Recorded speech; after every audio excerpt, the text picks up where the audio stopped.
옛날 옛적 깊은 산골짜기, 화려한 천지와 푸른 산들로 둘러싸인 작은 마을 화천이 있었다. 이 마을은 신령이 깃든 민속신앙과 전설로 가득했다. 그 중에서도 가장 유명한 이야기는 마을이 남쪽 끝자락에 위치한 금난정에 얽힌 것이었다.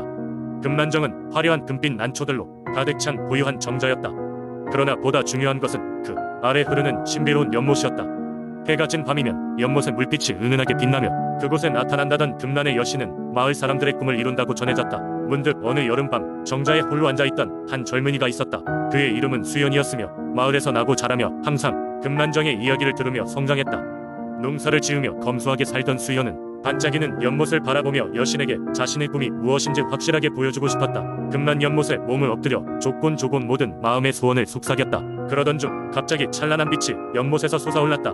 그리고 그 빛 가운데에서 형태를 드러낸 것은 바로 금난의 여신이었다. 그녀는 은은한 빛을 내뿜으며 수연에게 말을 걸었다. 어린 나그네여, 내가 바라던 꿈은 무엇이냐? 나는 너의 열망을 들었노라. 수연은 놀란 가슴을 진정시키며 답했다. 여신님, 저는 제 가족과 사랑하는 이웃들이 평화롭고 풍요로운 삶을 살기를 바랍니다. 또한 저희 꿈은 농사일에 더 능숙해져 마을에 큰 도움이 되는 것입니다. 금난의 여신은 미소를 지으며 말했다. 너의 순수한 바람은 곧 너와 마을 사람들 모두에게 축복이 될 것이다. 그러니 곧 너의 소망이 이루어질 것이며 너희들의 삶에서 행복이 싹틀 것이다. 그러고 나서 여신은 다시 연못 속으로 사라졌다.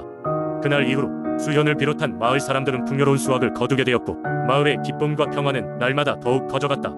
그리하여 금난정과 그곳의 전설은 마을 사람들이 가슴속에 영원히 남게 되었다. 이를 경험한 수연은 나이가 들면서 이 이야기를 아이들에게 들려주었고 이후 세대에 이를 전하여 화천의 금난정은 꿈과 희망의 상징으로 굳건히 자리 잡았다. 그렇게 시간이 흘러갈수록 금난정의 이야기는 더 널리 퍼져나가게 되었고 마을 사람들의 굳건한 믿음은 이곳에 신비로운 전설과 함께 유구히 이어졌다. 두 번째 이야기, 옛날 익산의 한적한 마을에는 전설적인 선앙당이 하나 자리 잡고 있었다. 이 선앙당은 작은 숲속에 위치해 있었고 마을 사람들은 그곳을 신령의 숲이라 불렀다. 선앙당은 우거진 나무들 사이에 자리하여 마치 시간이 멈춘 듯한 고요함과 신비로움을 풍겼다. 마을 사람들은 이 선앙당을 신성한 곳으로 여기며 매년 음력 정월 보름날이 되면 마을 공동체가 모여 제사를 지내는 전통을 이어왔다. 선앙당은 영험한 기운을 지니고 있어 마을의 안녕과 풍요를 기원하는 마음으로 제사를 드리면 그 해는 항상 풍년이 들고 마을에는 평안이 깃들었다고 전해진다. 어느 해인가 마을에 가뭄이 들어 농작물들이 시들어 가기 시작했다. 비가 내리지 않아 땅은 점점 말라가고 마을 사람들의 걱정도 날로 커져갔다.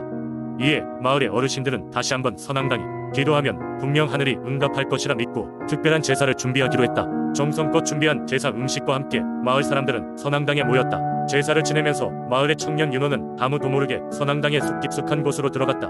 그는 선앙당의 전설에 얽힌 비밀을 알아내고 싶었다. 전설에 의하면 숲 가장 깊은 곳에 신령이 모습을 드러낸다는 말이 전해져 내려왔기 때문이다.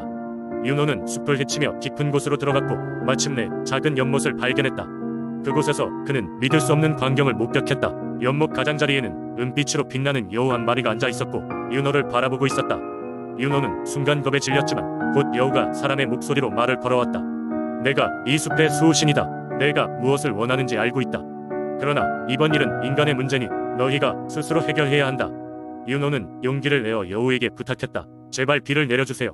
마을 사람들이 살 수 있도록 도와주세요. 잠시 침묵이 흐른 뒤 여우는 다시 말했다. 마을 사람들이 진정으로 하나가 되어 서로를 돕는다면 나는 너희의 요청을 들어주겠다.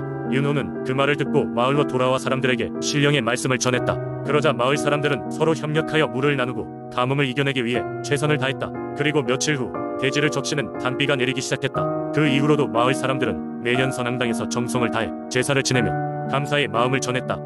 윤호가 만난 여우는 전설로만 남았지만 그날의 가르침은 마을 사람들 사이에 오랫동안 전해져 내려왔다. 익산의 선앙당은 여전히 마을의 수호신이 되어 그들의 무사한 영을 지켜주고 있었다. 세 번째 이야기, 옛날 옛적 목포시 어느 한적한 마을에 사는 사람들은 마을 언덕 위에 자리한 오래된 나무를 신성하게 여겼습니다. 이 나무는 무려 1000년이 넘은 나이로 한눈에도 범상치 않은 웅장한 모습을 자랑했습니다. 마을 사람들은 이 나무를 500나무라 불렀는데 그 이유는 나무에 깃든 5가지의 신령 덕분이었습니다. 이 신령들은 각각 마을의 안전, 풍요, 건강, 사랑, 그리고 지혜를 수호해 준다고 전해졌습니다. 매년 봄이 되면 마을 사람들은 나무에 제사를 지내고 신령들에게 한 해의 안녕과 번영을 기원했습니다. 특히 마을 대축제가 열리는 날이면 이곳은 온 마을 사람들로 붐볐습니다. 아이들은 나무 주위를 돌며 놀이를 즐겼고 어른들은 나무 아래에 앉아 지나온 날들을 회상하며 이야기를 나눴습니다. 그중 가장 흥미로운 이야기는 나무의 신령 중 하나가 목포를 방문한 여행자에게 나타났다는 전설입니다. 몇 세기 전 외지에서 온 한 젊은 학자가 목포 마을에 머물게 되었을 때의 일입니다.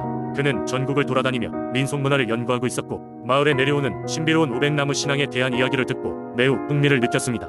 오백나무 아래에서 하룻밤을 묵기로 결심한 젊은 학자는 밤이 깊어질수록 마치 누군가의 시선을 느끼며 이상한 기운을 감지했습니다. 그러나 두려움보다는 호기심에 사로잡혀 그는 꼬박밤을 새우며 주위 의변화를 관찰했습니다. 밤이 깊어 이상한 기운이 더 짙어지던 순간 학자는 갑자기 휘황찬란한 빛을 보았습니다. 그 빛 가운데에서 한 노인이 모습을 드러냈습니다. 그는 바로 나무의 5신령 중 한 명인 지혜의 신령이었습니다. 노인은 학자에게 이곳 나무의 기원을 설명해 주었고 인간과 자연의 조화로운 삶이 얼마나 중요한지를 일깨워 주었습니다. 학자는 이 만남에 크게 감명을 받았고 목포에서의 경험을 바탕으로 그는 다채로운 글을 남겼습니다. 그 후 학자는 목포를 떠나 다른 많은 지역을 탐험하였고 나중에 유명한 학자로 성장했습니다. 그러나 그는 늘 목포의 오백나무월드 신령을 잊지 않았습니다. 그의 글은 수많은 사람들에게 목포에 대한 흥미를 불러일으켰고 목포는 점차 전통 문화와 신비로운 신앙으로 인해 유명해지게 되었습니다. 그렇게 오백나무는 전 세대를 아우르는 이야기를 전하며 여전히 마을 사람들이 사랑을 받고 있습니다. 신령이 깃든 나무로 인해 목포 사람들은 자연의 신비로움을 더욱 존중하게 되었고 이러한 정신은 오늘날까지도 이어져 내려오고 있습니다. 네 번째 이야기, 옛날 옛적 대구의 첩첩산 중 깊은 곳에는 신비로운 산신령이 사는 것으로 알려진 산이 있었다. 이 산은 태종산이라 불리며 마을 사람들은 그 산에 특별한 기운이 깃들어 있다고 생각했다. 그래서 중요한 일이 있을 때면 산에 올라가 산신령에게 기원하곤 했다. 어느 봄날 이 마을에 사는 안다는 마음씨 착하고 부지런한 아낙네가 있었다. 그러나 그녀의 남편은 유난히 나쁜 운을 갖고 있어 늘 실패만 거듭했다. 안다는 그를 사랑했기에 어떻게든 그의 불운을 끝내고자 했다. 마침내 안다는 결심하고 태종산을 오르기로 했다. 그녀는 산신령에게 소원을 빌어 남편의 나쁜 운을 끝내고 싶었다. 산속은 짐작했던 것보다 훨씬 깊고 험난했다. 장장 2시간 동안 산을 오른 안다는 마침내 산신령이 머문다는 거대한 바위 앞에 도착했다. 거기서 기도를 드리기 시작했다. 산신령님, 이 작은 아낙네의 간절한 소원을 들어주소서. 남편의 불운한 기운을 거두어 주시고 우리 가정의 평화를 주소서. 안다는 눈물로 기도했다. 시간이 흐르자 산신령이 모습을 드러냈다. 산신령은 하얀 수염과 날카로운 눈을 가진 노인의 모습이었다. 산신령은 온화한 목소리로 말했다. 그대의 간절한 마음을 느꼈소. 그러나 소원을 이룰 것은 그대의 남편에게 달렸으니 그에게 큰 시험이 기다리고 있음을 전해야 하오. 그 시험을 통과하면 불운은 물러갈 것이고 그대의 가족에 큰 행운이 깃들 것이오. 안다는 곧장 집으로 돌아가 남편에게 산신령의 말씀을 전했다. 남편은 두려움과 희망이 뒤섞인 마음으로 며칠을 기다렸다. 며칠 후 마을에 큰 장사가 열렸고 남편은 거기서 자신의 기술을 보여줄 기회를 잡았다. 그 장터에서 남편은 모든 것을 걸고 검을 만드는 시합에 참가했다. 시합날 남편은 타고난 손재주와 남다른 노력을 바탕으로 정성을 다해 검을 만들었다. 그 검은 마치 살아 숨쉬는 듯한 아름다움과 강인함이 있었다. 심사위원들은 그의 검을 보고叹복했고 결국 그가 시합의 우승자가 되었다.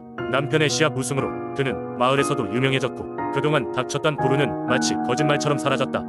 안다는 산신령께 감사드렸고 마을 사람들도 이를 기리기 위해 매년 태종산을 찾아가 산신령에게 감사의 제사를 올리게 되었다. 그 후로도 태종산은 소원을 이루고자 하는 사람들로 북적였고 마을 사람들은 산의 신비로운 이야기를 입에서 입으로 전하며 대구의 전통을 이어갔다. 5번째 이야기, 옛날 옛적 울산 앞바다에는 존재하지 않는다는 기록만 남은 신비로운 섬 유리도가 있었다고 전해진다. 유리도는 이름 그대로 반짝이는 유리처럼 맑고 아름다운 섬이라 하여 붙여졌다고 한다. 이 섬에는 그 아름다움만큼이나 사람들을 현혹시키는 민속신앙과 전설이 가득했다. 유리도는 배를 타고도 쉽게 찾아낼 수 없는 곳에 위치해 있었다. 전설에 따르면 유리도는 깊고 짙은 안개 속에 감추어져 있어서 마음이 맑고 올곧지 않은 사람들에게는 모습을 드러내지 않는다고 한다. 따라서 섬에 들어가기 위해서는 먼저 자신의 마음을 점검하고 정화해야 했으며 그렇지 않다면 길을 잃고 헤맬 것이라고 한다. 섬에 발을 디딘 사람들은 누구나 그 신비로움에 매료되었다. 유리도는 사방이 푸른 숲과 맑은 호수들로 둘러싸여 있었다. 하지만 그 중에서도 가장 특별한 것은 한가운데에 자리한 신령의 폭포였다. 이 폭포는 끝없이 맑은 물을 아래로 쏟아내며 굉장한 기운을 뿜어내고 있었다. 마을 사람들은 이 폭포에서 몸을 씻고 기도를 드리면 건강과 복이 찾아온다고 믿었다. 사람들은 또 이 폭포를 영혼의 목소리를 들을 수 있는 곳이라고 여겼다. 절경을 감상하며 바위에 앉아 눈을 감으면 비로소 마음속 깊이 맺힌 바람과 염원을 들을 수 있었다고 한다. 그래서 울산 사람들은 중요한 결정을 내리기 전이나 인생의 전환점을 맞이할 때 이곳을 찾곤 했다. 그들에게 있어서 유리도는 일종의 신앙의 중심지였던 것이다. 유리도에는 특별한 보호자 담쟁이 여왕이 있었는데 폭포 근처의 오랜 동굴 속에 살며 섬을 지키는 고귀한 영혼으로 전해졌다. 담쟁이 여왕은 섬에 오는 사람들을 지켜보고 그들이 진정으로 필요한 바람을 이룰 수 있도록 돕는다고 했다. 그녀는 항상 사람들의 진정성을 시험하며 작은 이기심이나 부정적 감정을 간파했다고 전해진다. 전해 내려오는 다양한 이야기 중 하나는 가난한 어부 가족의 이야기다. 어느 날 바다가 거센 폭풍으로 칠 때 그는 우연히 유리도에 들어서게 된다.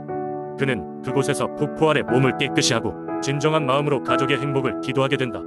그의 진심을 느낀 담쟁이 여왕은 그에게 고운 목걸이를 주었고 이후 그의 가족은 부유해졌다고 전해진다.